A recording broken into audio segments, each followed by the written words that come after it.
Senhora Presidente, senadora Ana Amélia, senhores senadores, senhoras senadoras, anuncio à Casa a apresentação de um decreto legislativo com o objetivo de sustar os efeitos do Decreto Federal de número 8.243, publicado no Diário Oficial pela Presidência da República.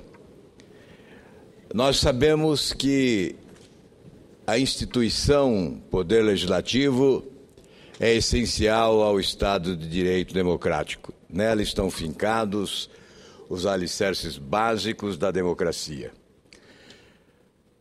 Ao longo da história, em várias oportunidades, atentou-se contra a soberania do Poder Legislativo. Os atos institucionais, notadamente o ato institucional número 5, possibilitava a cassação de mandatos e até mesmo o fechamento do Congresso Nacional.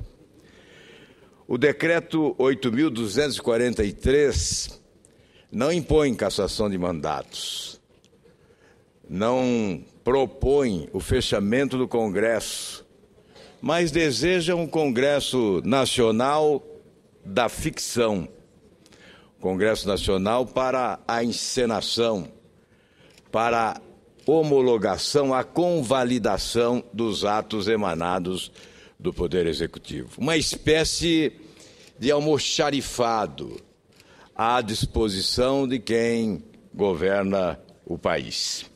Esse decreto, senhora Presidente, trouxe inquietação aos mais diversos segmentos da sociedade organizada e causou perplexidade no meio jurídico do país.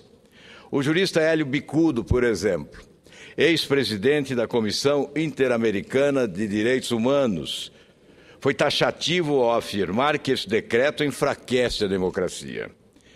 Hélio Bicudo é também um ex-petista.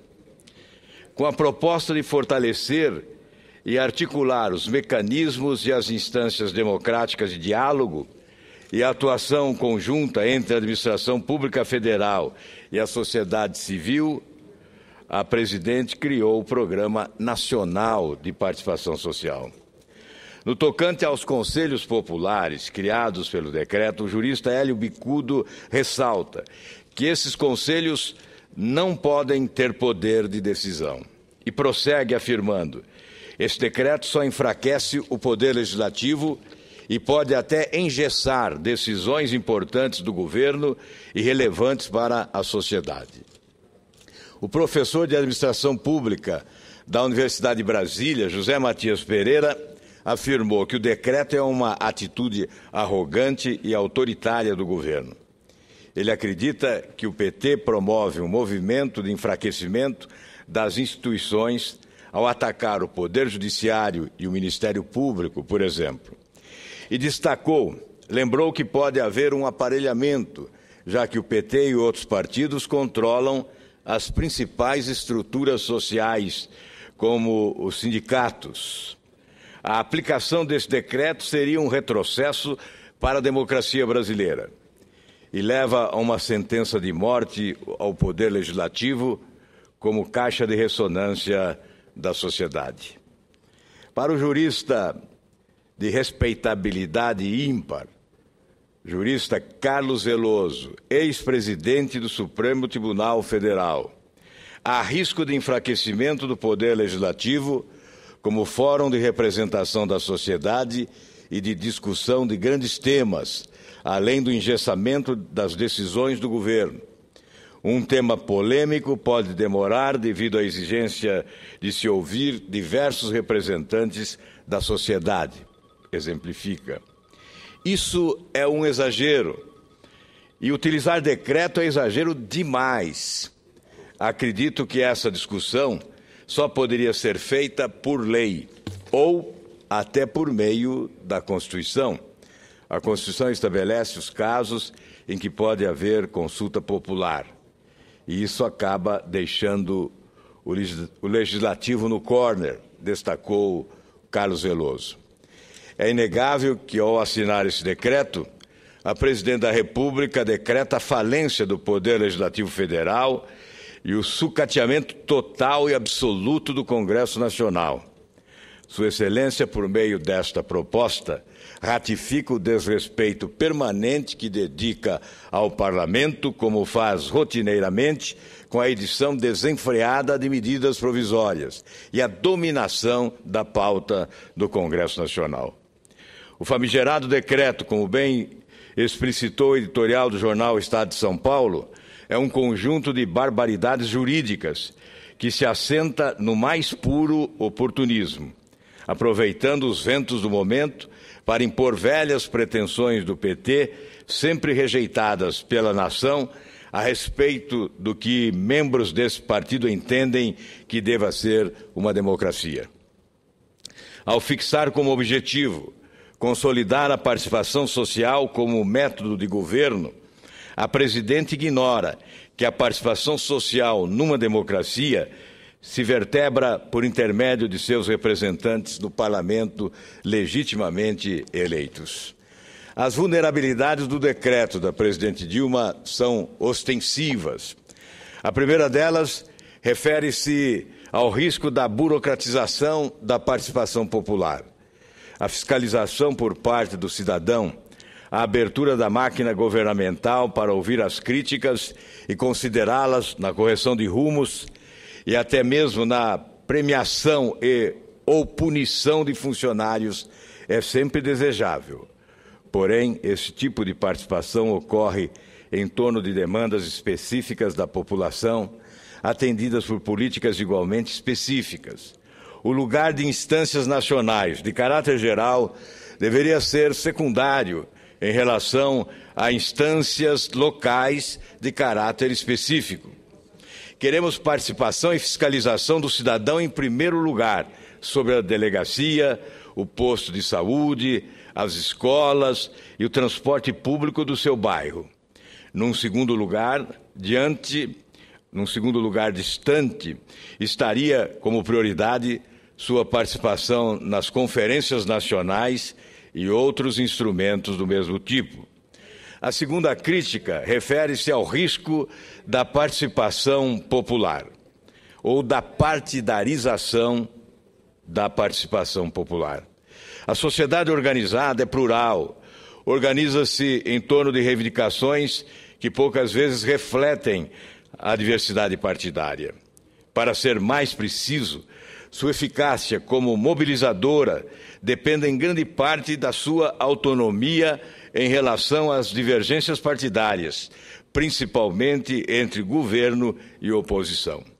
Movimentos e organizações estruturados em torno de objetivos específicos devem ser capazes de mobilizar todos os interessados na sua pauta, sejam eles simpatizantes de qualquer ou de nenhum partido. Com organismos montados a partir de convites do governo, é fácil prevalecer o viés partidário com a convocação dos movimentos e organizações mais autênticos ou, na prática, mais governistas. A terceira crítica refere-se ao risco da cooptação de setores organizados por parte do governo. Exemplos visíveis nos últimos anos, o MST, a própria UNE, são instituições que foram alcançadas por uma ação de cooptação do governo. Não se trata aqui de convidar apenas os movimentos assemelhados ideologicamente ao governo da ocasião, mas de conseguir o apoio de movimentos até então independentes por meio de participação em processos de deliberação e até mesmo por meio de repasse de recursos, como previsto no parágrafo 5º do artigo 10 do referido decreto.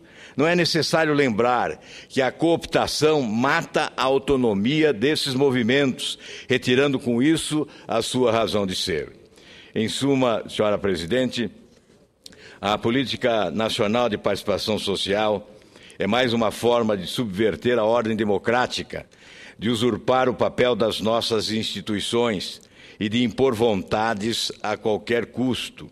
A participação popular precisa, sim, ser fortalecida, com cobrança firme sobre governantes e decisores. A fórmula mais sábia para isso é o voto. A urna é o caminho mais adequado para aprimorar o país. Estou concluindo, presidente. Com o objetivo de sustar essa inconstitucional proposta por nítida invasão de atribuições constitucionais do Congresso Nacional, bem como visando zelar pela preservação de sua competência legislativa, estou propondo este decreto legislativo que susta os efeitos advindos dessa equivocada proposta presidencial. Eu peço a Vossa Excelência, senhora Presidente Ana Amélia, que autorize a publicação na íntegra deste decreto legislativo, que tem por objetivo conter esse processo de afronta ao legislativo. Como diz o jornal Estado de São Paulo, quer a Presidente da República extinguir o regime democrático através de decreto. Se não há extinção da democracia, há uma violenta invasão das prerrogativas do Poder Legislativo e isso, por si só, diminui o regime democrático no nosso país. Espero, senhora Presidente, que os senhores senadores apoiem esta proposta, impondo um freio nas pretensões autoritárias do Poder Executivo, nesta hora comandado pela presidente Dilma Rousseff. Muito obrigado, senhora Presidente. Senador Álvaro Dias, o projeto de decreto